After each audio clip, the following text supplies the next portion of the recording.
Hi, and welcome back. I'm Laziena. I am here having another meaningful conversation with people who are living and breathing and embodying the work. And I have with me my good friend Lara. Lara, Hello. hi. I know. We're so excited. The last time we were on together, the next day you lost your voice. And I feel such great pride in that. I don't Blasted my throat chakra wide open. You were like, I needed this. All right. Well, let's get started with today. In the last episode, we talked about the version of love that we believed in. And for us, for a lot of us, that version didn't last. Something happened that broke it. You broken heart. Not just a relationship, but the story that we were living inside of. And today, Laura, I want to talk about, what relationship or experience shattered the version of love that you believed in and I believed in. I think it wasn't a specific relationship, but truly when the tower moment happened, when the break happened, it like ripped a blinder off of all of my relationships, not just one. And then when you started looking at all your relationships, friends, family, lovers, partners, and for me, that relationship of uncoupling started with my ex-husband. There was a moment when our relationship unraveled. And in that moment, I truly didn't even start the inner work yet. It was just, I'm an intuitive. So I intuitively was guided to look into something and I followed that intuition and I was shocked, but not really shocked with what I found. Like a lot of times you can sort of say, yeah, like I was blindsided and that was out of nowhere. And then when you actually start like unraveling everything, you're just like, no, no, no, like you knew that I was unraveling all along. And, this wasn't the straw that broke the camel's back, but it was like, okay, well, now you're left with a decision. What are you going to do? And in that unraveling of that relationship, one of the biggest questions that I was processing and actually was processing before the unraveling. I actually was working with a coach about 8 months prior to making the decision to uncouple in that marriage. And one of the first questions was, what does it mean to be loved the way you want to be loved? That I looked at that through the lens of so many relationships. First in that romantic relationship, and then through the lens of parent-child dynamic, and then that snowballed into siblings and family and friendships. And so it's sort of, you start with your immediate circles and then you sort of branch out. I think friendships are always easier to analyze and see how you show up. So family is a big thing and you realize that fast, but you don't want to internalize how abandoned you have been by your family. And truly, I only know all the versions of love that I know because of my environment. You know what I mean? So the teachers were family and my parents. And so when unraveling everything, you're like, whoa, okay, right. Like I no longer want this for myself. But in the moment, I think the fuel and the catalyst for everything is in the unraveling of my marriage. I had a daughter and, I know we've talked about this. And when you are consciously aware of the unraveling and you have a daughter looking at you, you're just like, how do I stop your future heartbreak? And I have to learn how I got myself in the situation in the first place. So the unraveling of my marriage really launched me into my self-love, self-value, self-worth journey, because when you're in those intimate partnerships, it's sort of, there's a pillar in everything. You know what I mean? Like when you have your family, you have one thing, but when you're in an intimate relationship, when you are like physically intimate, you go through body issues, you go through self-worth, self-value, you go through performance, you go through vulnerability. Like there's, generally those relationships, you end up having a closer relationships with those partners more than your family.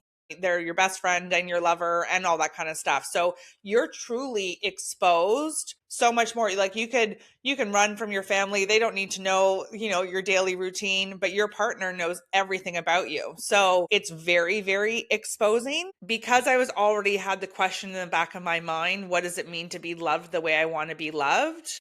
Truly, like, the seeds were already going, I just didn't know what to do with them, right? And you're launched into the trenches, so to speak. Yeah. I like that you say the trenches because it really does feel that way. I feel like last night I was having a trench moment and I was like, oh my God. Like, and and just allowing it to pass too, but it was a trench moment. And like, this is the moment where people feel like, the worst at those times. I relate to that, to everything you shared, and I completely agree. I think for me, when my first marriage ended, that was more a conscious.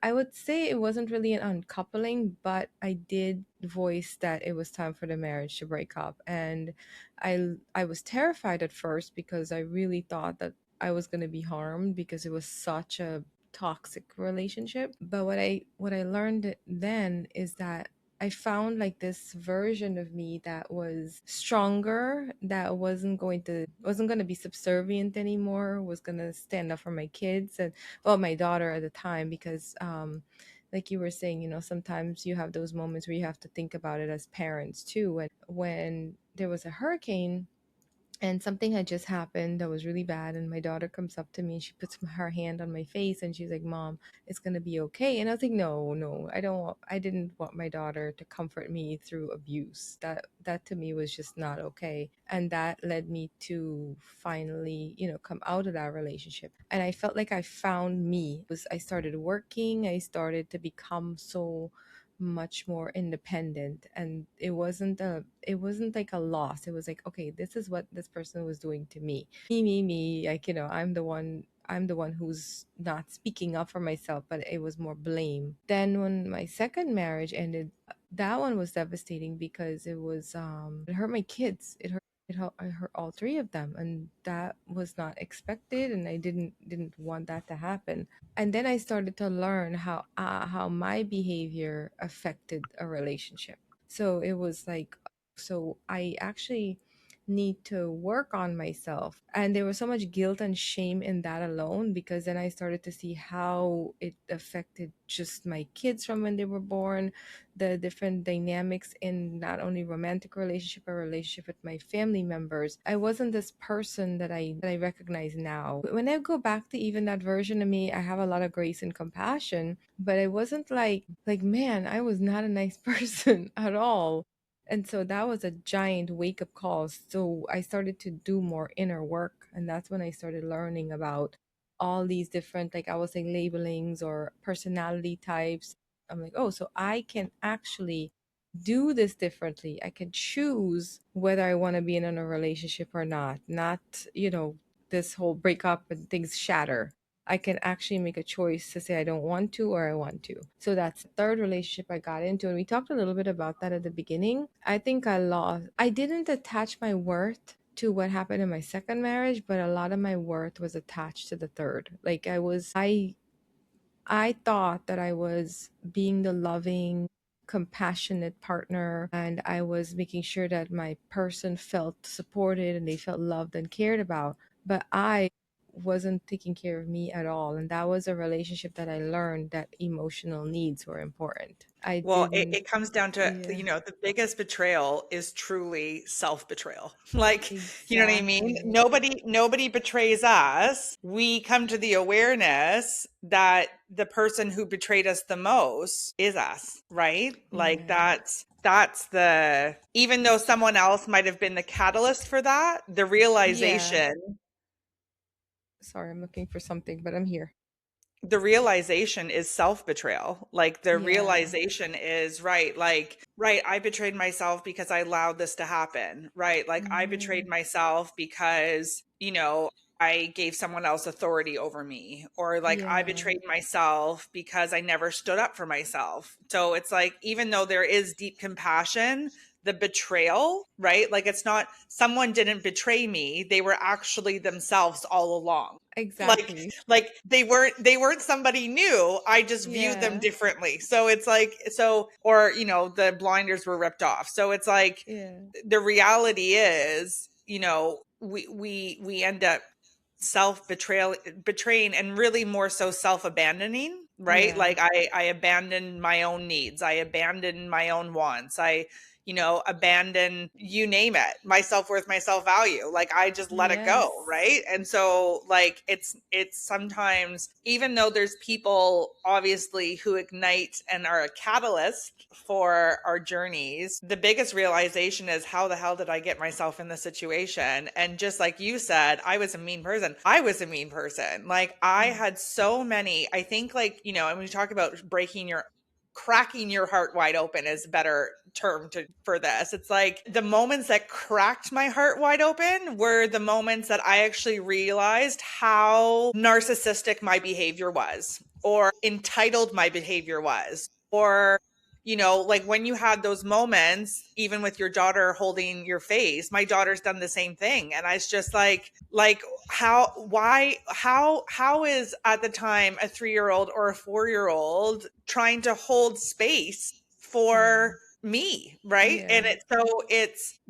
that's the bigger shock, like that's the bigger wake up call. And Yeah. then when you start figuring out why I am the way that I am, then you look at, your parents, and then you say, whoa, okay, and they just loved me in their capacity, but that still wasn't how Lara needed to be loved and how I want to be Exactly. loved. And that's, I have compassion and understanding for that. I don't accept bad behavior, but I have compassion and understanding for that. And so, but the biggest sort of betrayal was my realization of my own betrayal to myself and to my daughter. Like, Yeah. like that was, I think that was the biggest, going back to radical self accountability, which we talked about in our first conversation, is just like, how do I make sure that I don't get into this situation again? And how do I not expose my daughter to this? Or can I show my daughter the healed version of myself,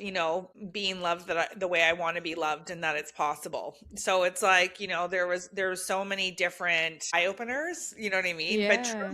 it was just like, no, I was mean. I didn't know how to have relationships. I didn't know how to have friendships. I really didn't know how to communicate. I closed the conversation down all the time. Like, you know what I mean? Like, you name it. I Like, remember like being, I know that you understand this. If I were to come to you and I would share something about my day or something about me, and you would listen and you would, reflect back like, oh wow, or in a witnessing way, right? Like I see you, I hear you, whatever that is. And I wouldn't know how to receive that. I would be like, what the hell is this person doing? I would think, what are you talking about? And then how frustrating is that for you? Because you're trying to meet me and I'm over here like, la la la la la, like that leaves you feel not met. It's like I'm like, oh goodness, how many people have I done this to? It's like, well, oh, I realized that in all relationships, they were so surface. Like they were mm, so, because of everyone's own discomfort, they weren't the deep, rich relationships that I thought that they were. yeah, And so, like I said, it was like when one relationship unraveled and I looked at it through the lens of taking accountability. Once again, yes, they could still have bad behavior in their actions. But when I look at, like, hey, what did I tolerate? What did I allow? Oh my gosh, like why did I allow that so long? Going back to our first conversation, so mm-hmm, desperate to be chosen and not abandoned. I mean, exactly, that's the main fear that most humans go through, right? They want to be in community and they don't want to be abandoned and outcast on their own. Like that's ingrained in our cellular DNA. So, it all sort of roots back to that. But yeah, like, yeah, okay, that was the launch into our different layers and levels of self-love journey. And that was the first one, right? And then you start going through the motions and you go through other relationships, other friendships, and then you continue to grow and go on that journey through yeah, each relationship that you go into. But yeah, the biggest betrayal at the beginning was that like magnitude explosion of, Like you said, the trenches. oh my gosh, like Yeah. how am I here? And how, I didn't even know why and how I was there yet. I just realized that I was just so miserable and there was nothing that I could do to change the scenario. Yeah. They and I know there's lots of lessons that we've both had along this journey, and I know we'll get into it as we peel back our onions, so to speak, right? But what part of the experience do you feel changed you the most? The The shattering of what you thought love was, or it's like of sitting there like, holy shit, this is all me, or how could they leave? Like whichever that the part that like got you to that way. There's something bigger here that this is trying to teach me. going it's self-abandonment, like that's Yeah, like, yeah, like when I break down. And once again, when you're in the relationship you think it's great yeah, until you're at a point that you're so unhappy and the only common denominator is you and that person. yeah, Like, you get to a point in when you realize in a marriage, and like when I say like earth shattering, like I truly had my programmed mind was wild. Like I was programmed that if there were problems in a relationship, you need to lose 20 pounds and, yeah. have more intimate time. Like that was, and I would say more vulgar words, but like, you know what I I mean? hear Like you. that Yeah, that was my programming. My programming was, oh, there's an issue. Okay, well, maybe if I lost 20 pounds, I'd feel more confident and I'd feel more sexy. And then, then, at least that part of the relationship can be solved. Like my mind was so distorted and it's just like, what? Like how? And once again, that's putting it outside of me. That's change. yeah, When I actually break down how to save a relationship, like what? Like I was just abandoning myself over and over and over again, and then almost like an insanity hyperdrive. yes, And you're like there's like that has nothing like in the awareness that I have now, but that was the solution. That was the mm, solution.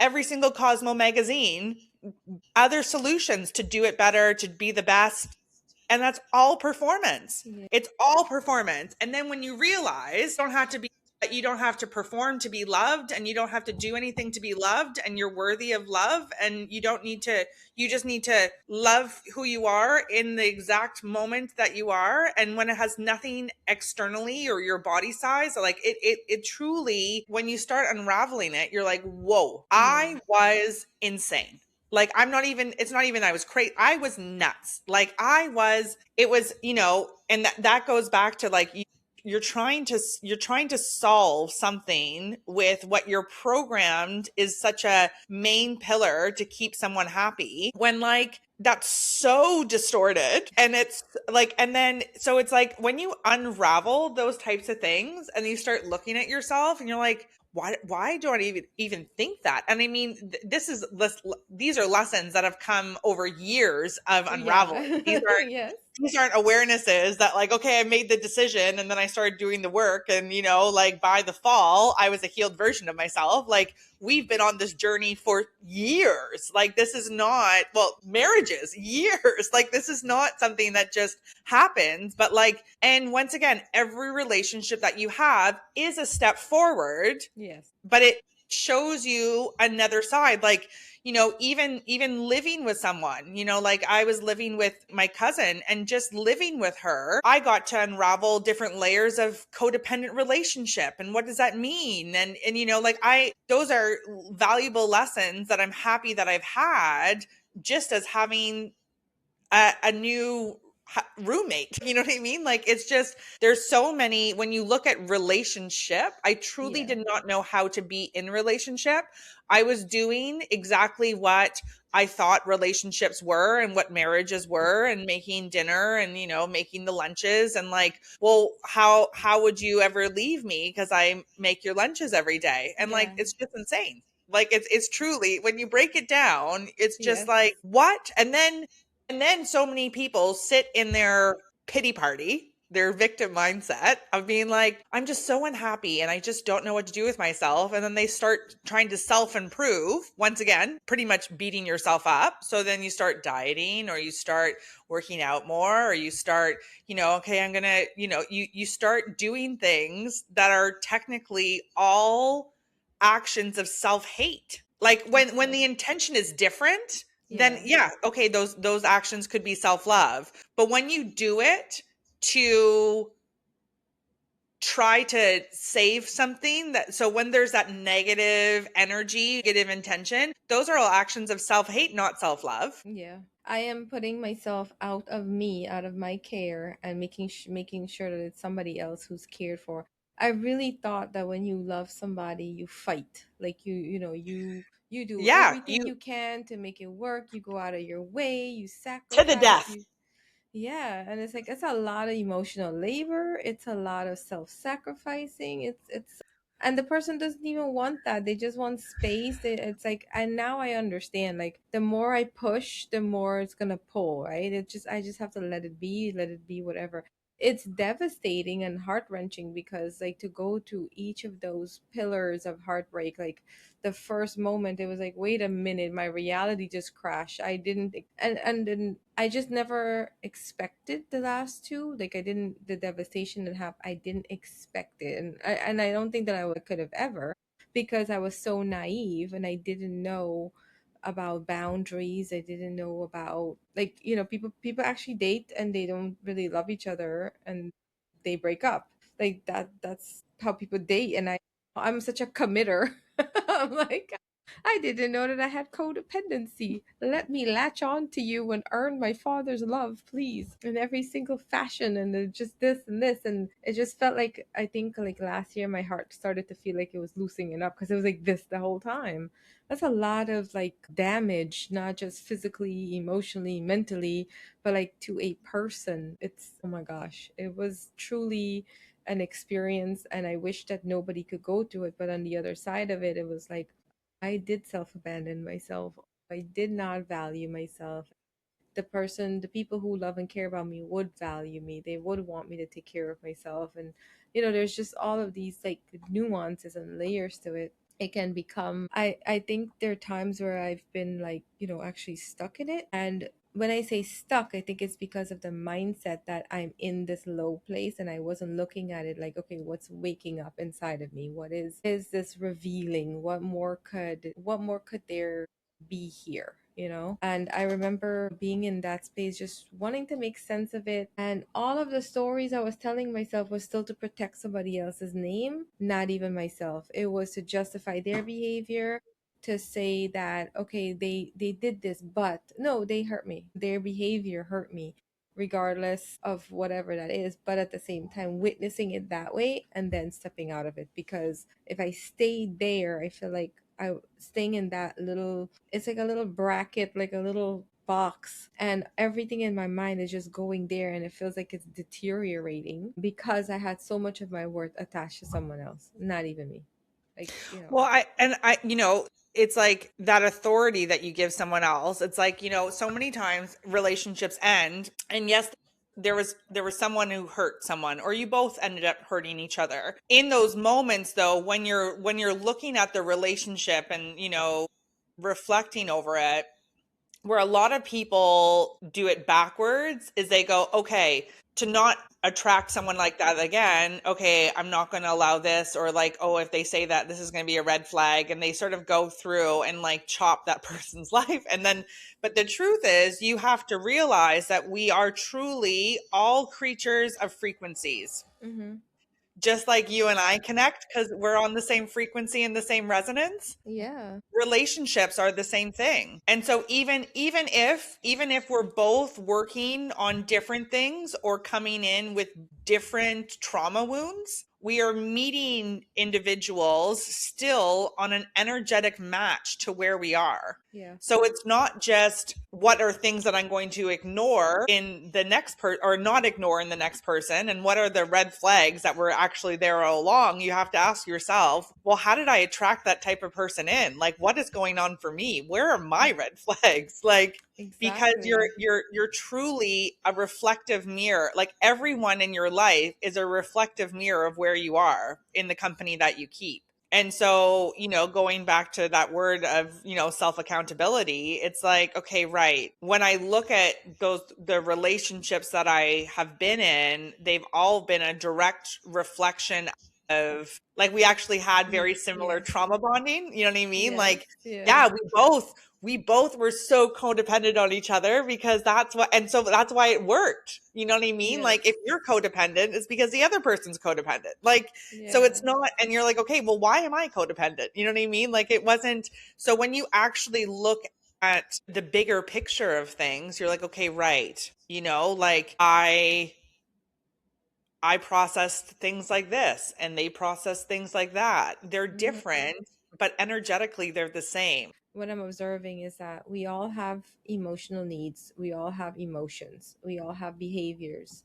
And there are times when I made my behavior my emotion and I didn't know how to separate the two. So whenever there's a feeling that's coming up, I go directly to my center of control, like what's happening here. And this is more like technical, but it's like automatic now, right? Because it's like, okay, how am I creating the situation? Before, I would have never asked those questions. I would always go blame, blame, blame. Well, then I learned that when I'm using blame language, that's a kind of like a signal for me to go internally and find out how am I responsible. Now, maybe I need to blame just so I can get it out and express the feelings so I can understand what's underneath it. Because okay, there's this injustice that's happening. This person's treating me this way. It's not fair. It's not just. It's not right. But I feel like there were times when I got stuck there. And so the next relationship now, it's like, oh, well, I'm not going to accept that from that person. And again, it's still my behavior. It's still me blaming. It's still me not looking internally. And I'm creating these, like, I think you said it beautifully, creating these like ways of making it about somebody else or not keeping it surface level and not going to the depths of what's really happening. I'm not feeling belonged. I'm not feeling significant. I'm not feeling important. I'm not feeling valued. I'm asking for these needs to be met. And if they're not being met, it's going to come back up now in an argument or in a fight and in a way that I don't know how to express those feelings. So I'm just looping in this circle. So when I started to like really be intentional with like, okay, something happened, let me reflect now, get my journal, write it down. This was like months and months of like, writing it down, studying me. How am I behaving when I'm angry? How am I behaving when I'm sad? How is it affecting other people? What is it that I need? And to kind of deviate a little bit, someone said that if you're reading a book or you're analyzing or you're doing something and you're thinking about how this would benefit somebody else, that is also an indicator to go, no, no, no, let me see what it is that I am doing. Because again, here I am self-sacrificing and I am still putting somebody else's needs before mine because I want to understand how I can show up better in a relationship for them, but not how can other people show up in a relationship for me, or how I can cultivate that relationship with myself better. And that therein lies all of the rejection and all of the self-pity and the like the accountability that I must face that I have done. And then it goes into now, well, what did betrayal teach me? Betrayal, again, it was a betrayal of myself. And I wasn't in alignment with who I want to be. I wouldn't behave this way if my needs were met. What were my needs and why was I saying, Lara, I have needs. I don't know what they are, but you're responsible to meet them. And if you don't meet them, I'm going to punish you. That to I know, like, me. it's what a wild concept that actually nothing is outside of you and everything is within. Like, everything that I put on my ex-husband Yeah. was actually my responsibility. Yeah. Like, now, once again, you could go through other relationships, you could, or like in my sense, I was just like, nope, like, and I've taken the time to until I felt in a place of no, no, no, like I think I'm not as screwed up as I was. So like let's like, the heart and the door is open for future, Yeah. relationships. But no, like it is wild thinking like I remember so many times to be like, you're not telling me I'm beautiful enough, or like I'm not getting enough compliments, or like whatever. Like I was just nuts. Like everything, like I needed so much external validation, Right. and I was so codependent, and like I said, my value, going back to our first conversation, my value was all about partnership. And Mm-hmm. if I was in partnership and chosen, well, then I can't be that screwed up because somebody chose Yeah. me. And it's so, and I feel like it's so, I mean, when we think about life, and I know that you do the zoom out as well, right? We never, like, we were born with relational responsibility, they were never met. And then we get into relationships and we're expecting them to be met, but we have no consciousness that this is really what's happening underneath it, that we really have to give ourselves that validation. And then when we are in relationship with others and we can receive it from them and they're giving it freely, and I'm not demanding it from the person, it's like there's a, it's a whole different dynamic. I can't wait to meet someone who wants to meet my needs because they just love and care about me and have no skin in the game of, like, of it, And those you know. people exist because I've spoken to them. Like, you know what I mean? Like I know that they exist. Yes. So that's the beauty of it. And I know we'll get into this more in our future conversations, but like truly, like that is the beauty of like realizing that something else exists out there. Yes. And so what you have, the illusion that you were in a loving relationship gets shattered when you actually look at what true relationships are. You know what I mean? That like Mm-hmm. someone feels safe with the other person. Like when you actually break down what a healthy relationship is, not what I thought relationships would be, as in like Yes. cohabiting, doing things together, best friends, companions, like when I actually broke down what a safe relationship is, what being loved with no conditions actually looks like, you're like, well, shit. Like, like Yeah, like I yeah, like, just like, okay, but I know that it exists. So yes. that's the beautiful thing. It's like, I might have not experienced it yet myself, but I do know that it exists. And because I Mm-hmm. know that it exists, because I've seen it with my own eyes, because I've spoken to people who have those relationships with a partner, friendships, family, I know that it exists. It's just not in my current reality, but I know Yeah. that it's true. And there's so much of what you're sharing that I absolutely agree with. One of the things that I realized too was that I was putting love in a container. I was saying that love only comes out of this person for me. When I, like, yesterday for example, like I was saying, I was allowing myself to feel out whatever was coming up, because this, let it bleed until it heals, right? And so I was like, man, I really would like to feel met. And I had this argument with with somebody who I thought was like a friend, and we had reconnected, and it just was like not working. And there was a lot of like, well, it's my fault. And I'm like, what, if it's my fault, it's my fault. Whatever. I don't care anymore, because it's just too frustrating to have a conversation that says, I want to learn. Well, I'm teaching you, but then the things that you're hearing is like becoming defensive and not being able to receive. So it's like, I don't want to do that anymore. Like, I don't want to have those kinds of conversations. So I was just kind of lamenting. And then today I got on a call with a gentleman. The way that he spoke to me, he saw my life. He witnessed me. He saw the entire, he's like, oh, I see what you're doing. Like, he wasn't just trying to be a guest on a podcast or exchange podcast or anything like that. He literally was like, I understand what your purpose is. And for someone to do that, that was like, I'm like wanting to be witnessed by somebody, and hear someone just freely witnessing me, but it's me who wants the witnessing from a specific person, rather than it's there. It's here. It just doesn't belong to me. It's not like totally mine all by myself and all alone. That I do believe that the partnership, there is going to be someone, and that needs its time to flow, just like I had to learn about myself and whatever that is. But like, it gave me a chance to be more present and more appreciative that I can have conversation with someone like you, who I do feel witnessed by, And and that's what unconditional love feels like. It doesn't have to come from a specific source of what I was like holding on. I do this because that's what it felt like. I was just like, oh my god, I need to hold on to it, and no matter what, it's still slipping out of my hand. So like, what is it, like holding on to water? It just wants to flow. But I mean, like, that's the wild Yeah. thing. It's like when healing isn't rocket science. It's like in Mm-mm. those moments, it's just because we have a closed perspective. Yes. Like Yep. that's, and then once you actually can see, it's just like, yeah, okay, well, what it means to like, what does it mean to be loved the way I want to be loved? And then you're like, okay, well, I can have a conversation with this random person and we both feel witnessed and I feel heard. And you're like, oh, damn, like, like it's possible because I've just experienced it. And you're like, Yes. okay, well, I've never had that with any other relationship or like, what does it mean like not to perform?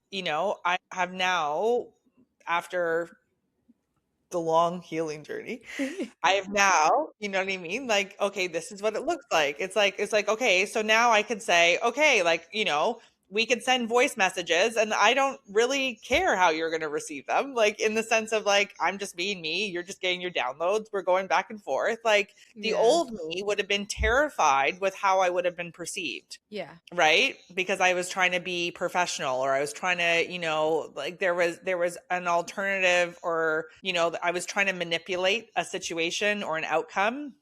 Yes. And and that's all survival mode. Mm-hmm. Like that is all trauma and survival mode, like, and so when you realize, like I said, like we're talking about layers, like, and Yeah. where do you start? Well, you just start by asking a simple question. What does it mean to be loved the way you want to be loved? And you're like, okay, well, then you start seeing it, then you can start calling it in, then you can start seeing why you can't receive that or why you've never experienced that, or well, you can't do that if you don't value this about yourself, and you can't get there if you're always trying to please someone else. So it's like, and for everything, like the going back and circling it all back, the biggest betrayal was myself. Like, Mm-hmm.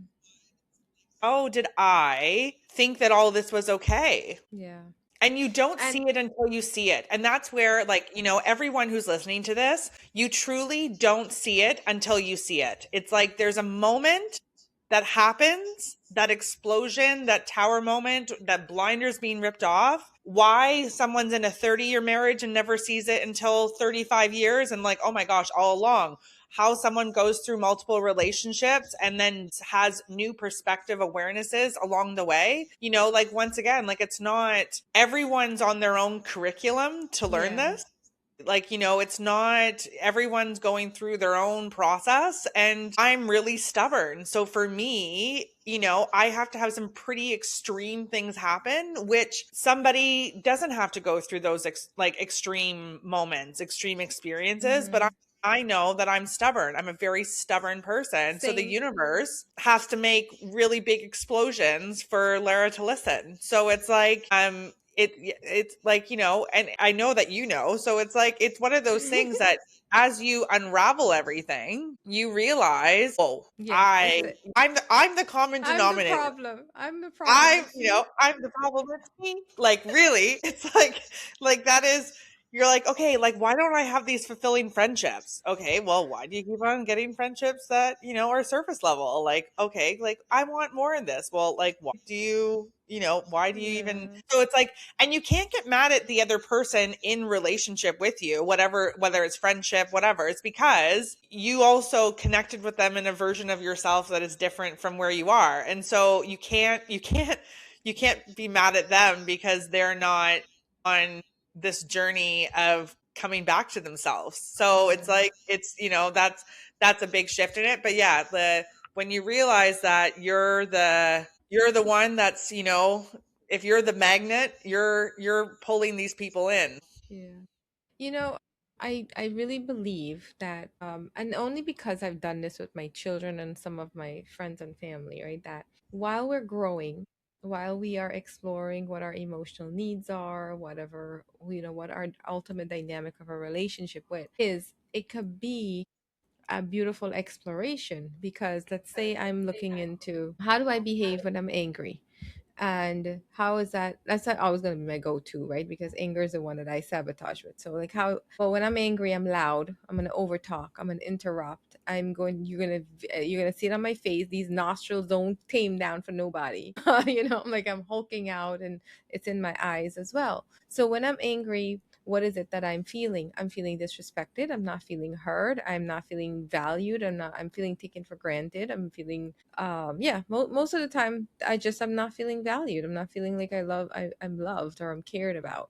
And so I'm trying to say out in loudness, like, I just want you to see that that was not my intention, and if you could take a moment to just shut the and sit down and let's talk about this with open minds and explore it, then we can see what the issue is, and then I'll be able to explain. But that doesn't come out like that. It comes out like, and I'm, raging, right? And so how is that gonna get me to be in relationship with you? If I'm that mad, you're gonna at that point need to take care of yourself, and you're gonna be like, you know what, Lazina, I'm only gonna talk to you when you're calm. Like, I love and respect you, but right now this is not how I deserve to be treated.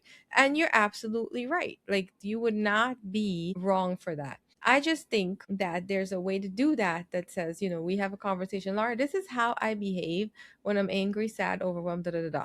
And this is how I like for support. So when I'm going through my process, if you have the capacity and I ask for that, like, do you have the capacity? I now have somebody to explore. Man, I was really mad. Like, why do you think I was really mad? Have you experienced me when I'm mad? What do you feel? What comes out of it? How is it affecting you?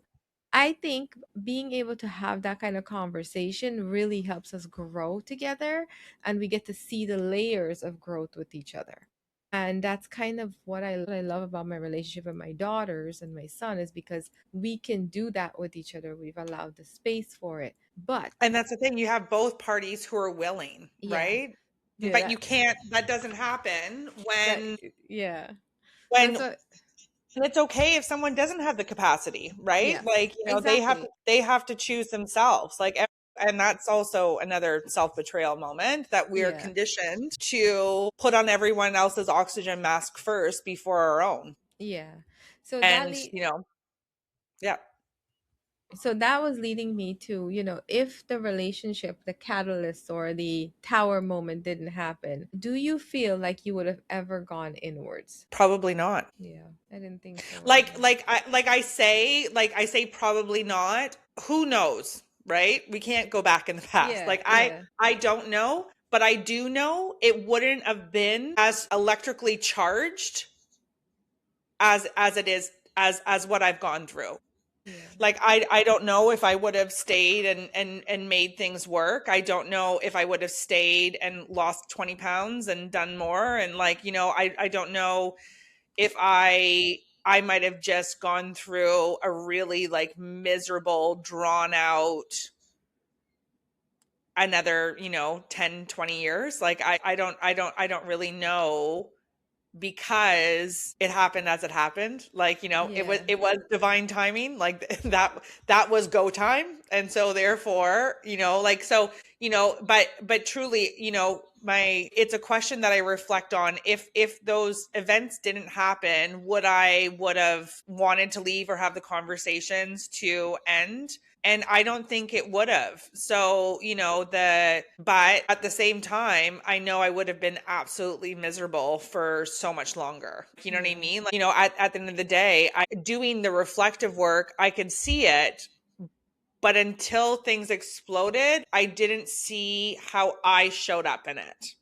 yeah, So, like, you could do all this, like I said, you could do all the conceptual work. What does it mean to be loved the way I love? Like, what would it mean to love myself more? All that kind of stuff. But until you're actually thrown into something that you're just like, okay, sink or swim, you know what I yeah, mean? Like, what's it going to be? How are you going to navigate? Like, like going through the actual process of divorce and mediate, like, God, you learn so much about yourself. Like, yeah. then like living on your own, and then as a solo parent, like you, like when, like the journey, that was just the start of the journey. You know what I mean? Like, it was Mm-hmm. truly, and so but I don't know if I would have done the intensive work that I have done if I didn't have that initial Yeah. Jolt. moment. right? So, I think I probably would have gotten there just because, through Yeah. all my awarenesses, like, but I don't think it would have been as fast, and I don't think I would have done the deep work, number 1, if that didn't happen, and number 2, if I didn't have my daughter. If I Yeah. did not have my daughter, I wouldn't have done any of this work. Yeah. I agree. I feel like there are certain relationships that ended that, and I don't think that I think it's hard to talk about because it sounds weird or it sounds icky or it sounds like, no, I don't want to admit that this is true. But sometimes a relationship that breaks us is the one that really introduces to ourselves. And I don't want to, there's parts of me that don't want to admit that the relationship that did break me. I want to say it's the one before, the one after. I want to preserve that one still, and again, just part of the journey.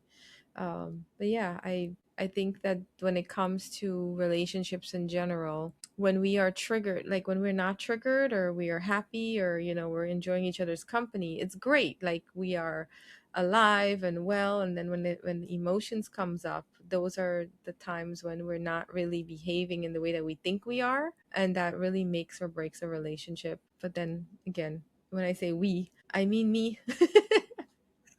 Because it's me. It's all about me. Cuz me. Well, I thank you very much for joining me on this conversation. And I will look forward to having the conversation next. And if this episode resonates with anybody, come join us. We're just a couple of gals enjoying conversations that we don't get to typically have with other gals. I'm just going to gals us. See y'all.